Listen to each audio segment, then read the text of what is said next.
Welcome teachers and parents, it's Miss Gisa, and today I'm going to share with you my top 10 picks for the beginning of the school year. So these are picture books that I chose. It was very hard to choose because there are so many amazing books that are appropriate for the beginning of the school year. But I've narrowed it down to 10. They're great for elementary school age, kindergarten through 5th or 6th grade. This is good whether you're teaching in a classroom or you're homeschooling or you're just a parent that wants to get some new books on your bookshelves. So you'll see that the books that I chose specifically include everyone. So you'll see all types of cultures, foods, you'll see kids of all different abilities because I like to create a classroom culture of acceptance and love and inclusion. I try to create a second home in my classroom. And it's important to me that children feel like they can take risks in my class and that they are part of a community. So I'll list all the books that I talk about today below, and let's get started. One of my favorite books to use is called Your Fantastic Elastic Brain. And this is a book that's great to use in the beginning of the school year or really any time during the school year. It's a great introduction to how our brain works. And you're giving kids the message that the way your brain grows is by trying new things and by making mistakes. So many kids are averse to making mistakes, and it's so important that they learn early that that is how we grow and stretch our brain. So this sets the tone of my classroom, letting kids know that this is a safe place to learn and grow your brain big. It's also a great introduction to having a growth mindset. The next book is a new book that just came out. It's called The Adventures of Hope and Grace, Making Friends at School by Nicole Kissel and illustrated by Tanya Eddy. This is a fantastic start to conversations about inclusion and including others and how we all have different smarts. It's a really sweet story about friendship, and there are excellent tips in the back for parents and educators about teaching children to celebrate diversity and including others. It's a great book for teachers to use in the classroom because it focuses on developing kindness, empathy, and compassion for ourselves and those around us. The next book, Your Name is a Song, really hit home for me. My whole name is Adalgisa Tilde Nico, and you can imagine how hard it was for my teachers and classmates to pronounce my name. So Your Name is a Song, written by Jamila Tompkins Bigelow and illustrated by Louisa Uribe, is a beautiful story about a little girl whose teachers and classmates mispronounce her name. And while walking home one day, her mom teaches her that names are songs and have beauty, meaning, and history. It's a lovely message and has lovely illustrations. The next story, Where Am I From? By Niyati Kadakia and illustrated by Shanak Samvatsar, is a story of a 7-year-old girl starting a new school and feeling anxious about meeting her classmates.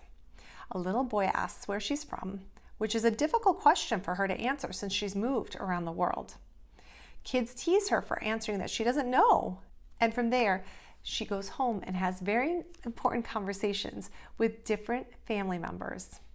It's a really great book to help all kids in your classroom feel welcome and to illustrate that wherever you are, the world is your home.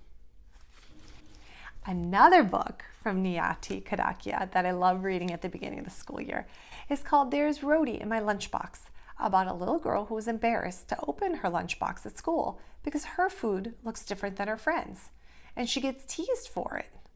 This book is a great conversation starter for your classroom, discussing what makes each of our families and cultures unique and beautiful. Along the same lines of different cultures and the beauty of those cultures, I love the book Our Favorite Day of the Year by A.E. Ali and illustrated by Rahel Jompour Bell. Just look at the sweet cover with all the kiddos holding hands, all dressed in their favorite holiday outfits. Instead of bringing something for show and tell, the teacher asks each child to talk about their favorite day of the year. This way, the classroom celebrates that day with each student. Again, This is a great story about different religions, customs, beliefs, and it helps children learn and appreciate the community within their classroom. Tilt Your Head, Rosie read is written by Rosemary McCartney and illustrated by Yvonne Cathcart. This story is about friendship and sticking up for your friends.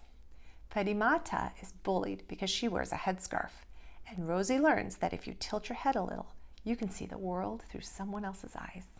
A great story celebrating differences and teaching empathy and compassion and inclusion. This book brought tears to my eyes. It's such an endearing book to share with your littles. The Push, A Story of Friendship by Patrick Gray and illustrated by Justin Skisak and Matt Wersack. It's a heartwarming story about a friendship of two boys. John was born with arms and legs that don't work the same as his friends. John and his friend Marcus discover that their differences create opportunities for a deep and meaningful relationship. It's such a beautiful story. It's definitely one to have on your bookshelves. Another book about the power of friendship is called Ricky, the Rock That Couldn't Roll by Jay Maletsky and illustrated by Aaron Wozniak. This is an adorable story about a rock that can't roll with his friends because he's flat on one side.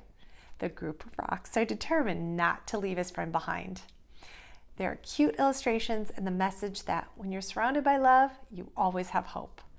Lots of conversation starters with this book, like teamwork, inclusion, love, and community. And finally, School's First Day of School. You heard it right. It's school's first day. This book is written by Adam Rex and illustrated by Christian Robinson.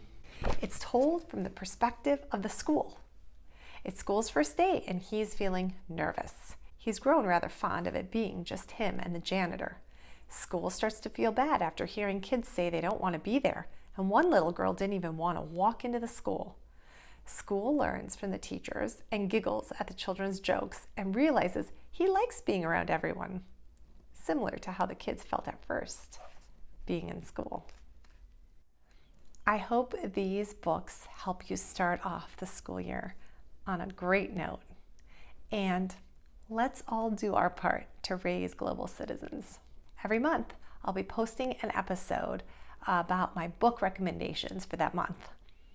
Sometimes they'll be themed, sometimes they'll have to do with the holidays of that month, so stay tuned. Don't forget to hit that like button and subscribe so you never miss another episode.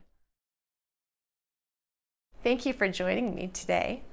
Remember to like and subscribe to support our channel.